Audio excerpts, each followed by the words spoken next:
बोलो जयकारा बोल मेरे श्री गुरु महाराज की जय। बोलो साचे दरबार की जय। बोलिए श्री कार्तिक महात्म्य की जय। 17वां अध्याय।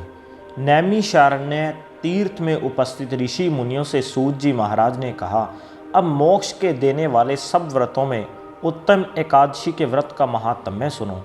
एकादशी चाहे कृष्ण पक्ष की हो अथवा शुक्ल पक्ष की, उस दिन अन्न नहीं खाना चाहिए।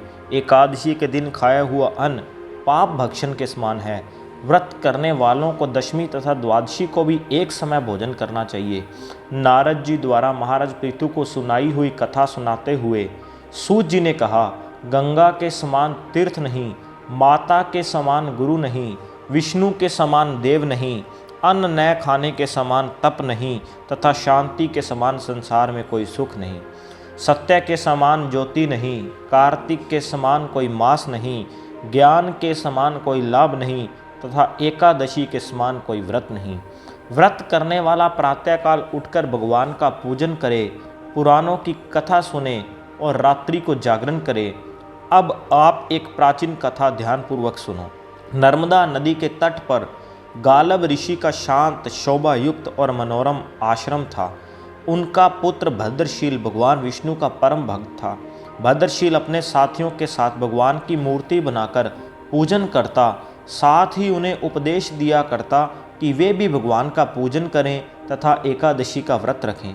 उपदेश सुनकर बालक भी ऐसा ही किया करते थे।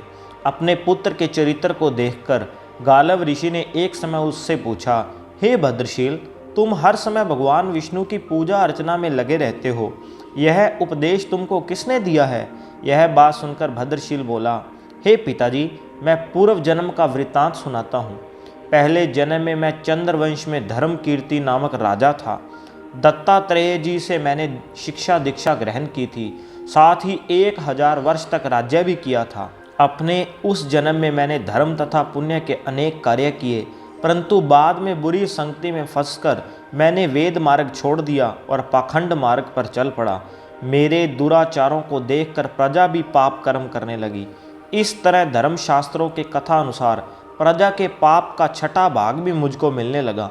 एक दिन शिकार खेलने के लिए वन में गया। दिन भर भूखा प्यासा रहा, खाने पीने को कुछ नहीं मिला। जंगल में भटक जाने के कारण शाम को मैं घूमता फिरता नर्मदा नदी के किनारे जा पहुंचा। उस दिन एकादशी का व्रत होने के कारण वहां पर एकत्रित अनेक वैष्णव भगवान का भजन कीर्तन कर रहे थे।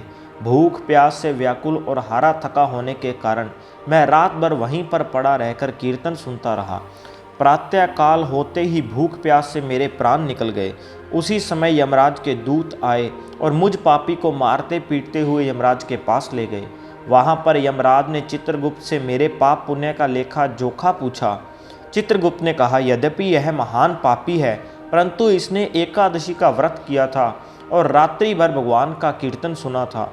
एकादशी को भोजन न करने के कारण इसके प्राण निकले हैं, इस कारण इसके समस्त पाप नष्ट हो गए हैं। चित्रगुप्त की यह बात सुनकर यमराज तत्काल अपने सिंहासन से उठकर खड़े हो गए और मुझे नमस्कार किया। फिर मुझसे बोले, हमसे बड़ी भूल हुई है, आप क्षमा करें। फिर यमराज अपने दूतों को धिक्कारते हुए कहने लगे, जो व्यक्ति भगवान के नाम का स्मरण करता है अथवा सुनता है, उसको कभी हमारे पास मत लाना।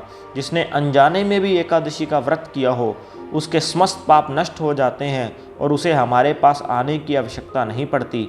इसके बाद यमराज ने मेरा पूजन किया और फिर मुझे सुंदर विमान पर बिठाकर विष्णु लोक को भेज दिया। हजारों वर्ष इंद्रलोक और विष्णु लोक में रहने के बाद अब मैंने आपके यहाँ पर जन्म लिया है। एकादशी के व्रत की महिमा तो अपार है ही।